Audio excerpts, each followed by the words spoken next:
श्री स्वामी समर्थ. श्री स्वामी चरित्र सारामृत अध्याय 16वा. श्री गणेशाय नम. भक्तजन तारणार्थ यतिरूपे श्री दत्त भुवरी प्रकट होत अक्कलकोटी वास केला. जे जे झाले त्यांचे भक्त त्यात श्रेष्ठ स्वामी सूत. एकता त्यांचे चरित्र महादोष जातील. प्रसिद्ध मुंबई शहरात हरिभाव नामे विख्यात. आनंदे होते नांदत निर्वाह करीत नोकरीने. कोकण प्रांती राजापूर तालुक्यात इटिया गाव सुंदर.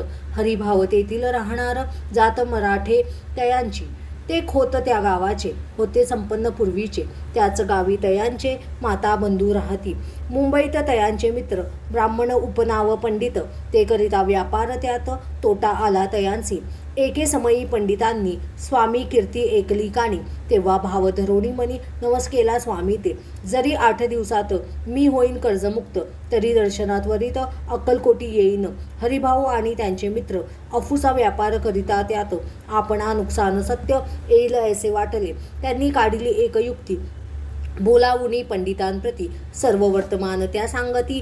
म्हणती काय करावे हे नुकसान भरावयासी. द्रव्य नाही आम्हापाशी फिर्याद होता आब्रूसी. बट्टा लागेल आमुच्या. तेव्हा पंडित बोलले मलाही कर्ज काही झाले निघेल माझे दिवाळे. यात संशय असेना. तुम्ही व्हावया कर्जमुक्त यासी करावी युक्ती एक. तुमचा होऊनी मी मालक लिहून देतो पेढीवरी. अफूचा भाव वाढला व्यापारात नफा झाला हे सांगावया पंडिताला. मारवाडी आला आनंदे. अक्कलकोटी स्वामी समर्थ सांप्रत काळी वास करीत. त्यांचीच कृपा ही सत्य कर्जमुक्त झालो आम्ही. गजानन हरिभाव पंडित त्रिवर्ग अक्कलकोटी जात. समर्थांचे दर्शन घेत पूजन करीत भक्तीने. तेव्हा समर्थ तयांसी शिव राम मारुती ऐसी नामे दिदली त्रिवर्गासी.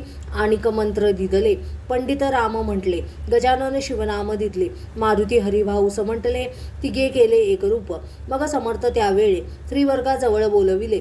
तिघांनी 3 श्लोक दिदले. मंत्र म्हणून ते ऐका. श्लोक. गुरु ब्रह्मा गुरु विष्णू गुरुदेवो महेश्वर गुरु साक्षात परब्रह्म तस्मै श्री गुरुवे नमः. ऐसा मंत्र हरिभाऊ ते दिदला असे समर्थ. तेव्हा तयांच्या आनंदाते पारावार नसेची. दुसरा मंत्र गजाननाला तयावेळी स्त्रींनी दिदला. तेव्हा तयाच्या मनाला आनंद झाला भोवसाळ. श्लोक. आकाशातं पतिततोयं यथा गच्छति सागरं सर्वदेव नमस्कारं केशवं प्रतिगच्छति. संतोषले त्यांचे मन. मग पंडिताजवळ घेऊन एक मंत्र उपदेशोन केले पावन तया ते. श्लोक. इदमेव शिवम इदमेव शिवम इदमेव शिवम इदमेव शिवम. 300 रुपये तयांनी आणले होते मुंबईहून. त्यांचे काय करावे म्हणून विचारिले समर्थांते. ऐसा प्रश्न ऐकोनी समर्थ बोलले त्या लागोनी. त्यांचा पादुका बनवून येथे आणाव्या सत्वर. काही दिवस गेल्यावरी त्रिवर्ग एके अवसरी उभे राहून जोडल्या करी आज्ञा मागती जावया. आज्ञा मिळती तयांचे. आनंदले आले भोवसे.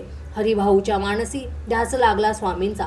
त्या आत्मलिंग पादुका 14 दिवसापर्यंत देखा पायी वागवी भक्त सखा दिदल्या नाही कोणाते. हरिभाऊ एके दिनी समर्था सन्निधी येऊनी दर्शन घेऊन श्रीचरणी मस्तक त्यांनी ठेविले. तो समर्थ त्याप्रती घेऊन या मांडीवरती वरद हस्त संवत्वर गती मस्तकी त्यांचे ठेविला. म्हणती तू माझा सूत झालासी आता निश्चित. परिधान करी भगवे वस्त्र संसार देईन सोडून. मग छाटी कफनी झोळी समर्थ तयांसी दिदली. ती घेऊन तयावेळी परिधान केली सत्वर. आत्मलिंग पादुका सत्वरी देती हरिभाऊचे करी. म्हणती जाऊनी सागर तीरी किल्ला बांधून राहावे. जाऊनी आता सत्वर लुटवी आपला संसार. लोभ मोह अनुमात्र चित्ती तुवा न धरावा. आज्ञा ऐकूनी ऐशी आनंद झाला मानसी. सत्वर आले मुंबईसी साधू वेश घेऊन. असो हरिभाऊने काय केले ब्राह्मणासी बोलाविले. संकल्प करून ठेविले तुळसीपत्र घरावरी. हरिभाव घर लुटविता तारा नामे त्यांची कांता. ती करी बहुत आकांता घर घेत घर बडवोनी. विनविते जोडोनी कर अद्यापी स्वस्त करा अंतर. आपुला हा विचार सोडून द्यावा प्राणप्रिया. ऐसी तियेची उत्तरे एकूण या स्वामी कुमरे. समाधान बहुत प्रकारी करीत असे तियेचे. स्त्रियेच्या अंगावरी अलंकार तेही लुटविले सग्रम.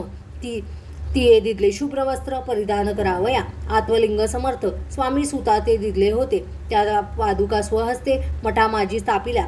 कामाटी पुऱ्यात त्या समयी मठ स्थापिला असे पाही हरिभाऊ होनी गोसावी मठ माझी राहिले इति श्री स्वामी चरित्र सारामृत नाना प्राकृत कथा संबंध सदा भाविक भक्त परिसोत षोडशोध्याय गोडहा श्रीरस्तु शुभ भवतु. श्री स्वामी समर्थ.